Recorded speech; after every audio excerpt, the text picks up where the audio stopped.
poles. Winter storm warning in effect from 7 a.m. Eastern Standard Time, or 6 a.m. Central Standard Time Friday to 7 a.m. Eastern Standard Time, or 6 a.m. Central Standard Time Saturday. What? Heavy snow and mixed precipitation expected.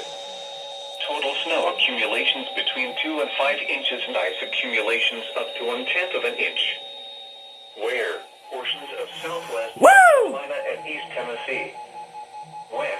From 7 a.m. Eastern Standard Time, or 6 a.m. Central Standard Time Friday to 7 a.m. Eastern Standard Time, or 6 a.m. Central Standard Time Saturday. Yes! Impacts, roads, and especially bridges and overpasses, will likely become slick and hazardous. Plan on slippery road conditions.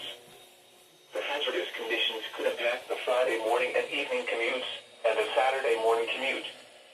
If you must travel, keep an extra flashlight, food, and water in your vehicle in case of an emergency. Yes! The latest road conditions for the state you are calling from can be obtained by calling 511. Yes!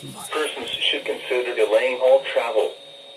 Motorists should use extreme caution if travel is absolutely necessary.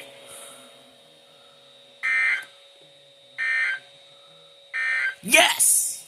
Here is the hazardous Yes, weather yes, outlook. yes, This yes. hazardous weather outlook is for Upgrades winter storm watch to a winter storm warning. And tonight, light mixed precipitation will Yes! be spreading into the area from the west late tonight. Holy Accumulating frozen shit. precipitation is not anticipated until Friday morning. And now the extended outlook for the period Yes!